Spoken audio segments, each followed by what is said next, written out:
जी जनाब, polarisation, confinement of electric vector of light into one plane is called polarization. ठीक है जी। अब ये क्या होती है पोलराइजेशन? देखो, बेसिकली ट्रांसफर वेव और लॉन्गिट्यूडनल वेव का डिफरेंस ही पता चलता है पोलराइजेशन से। लॉन्गिट्यूडनल वेव जो है वो पोलराइज नहीं होती, ट्रांसफर वेव जो है वो पोलराइज हो जाती है। बहुत इंपॉर्टेंट बात।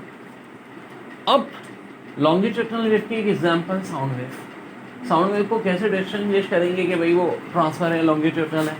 तो पोलराइज नहीं होती चूँकि वो, इसलिए वो लॉन्गिट्यूडनल है।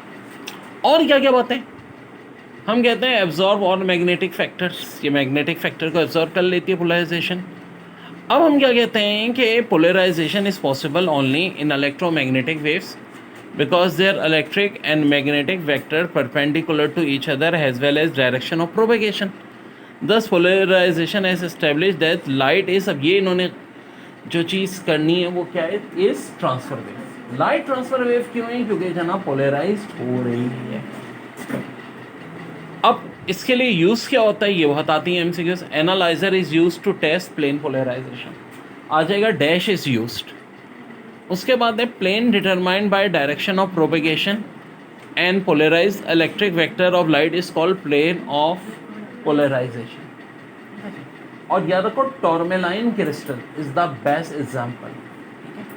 एक्सरे थेरो क्रिस्टल इसकी बेस्ट एग्जांपल है, जिसके हवाले से एक हमारा मैथ्स का लॉ भी होता है जो कि कहलाता है 2d sin theta equal to m lambda. एक बात का ख्याल रहे कि यहाँ बात हो रही है 2d sin थीटा की इक्वल टू m लैम्डा, ठीक है।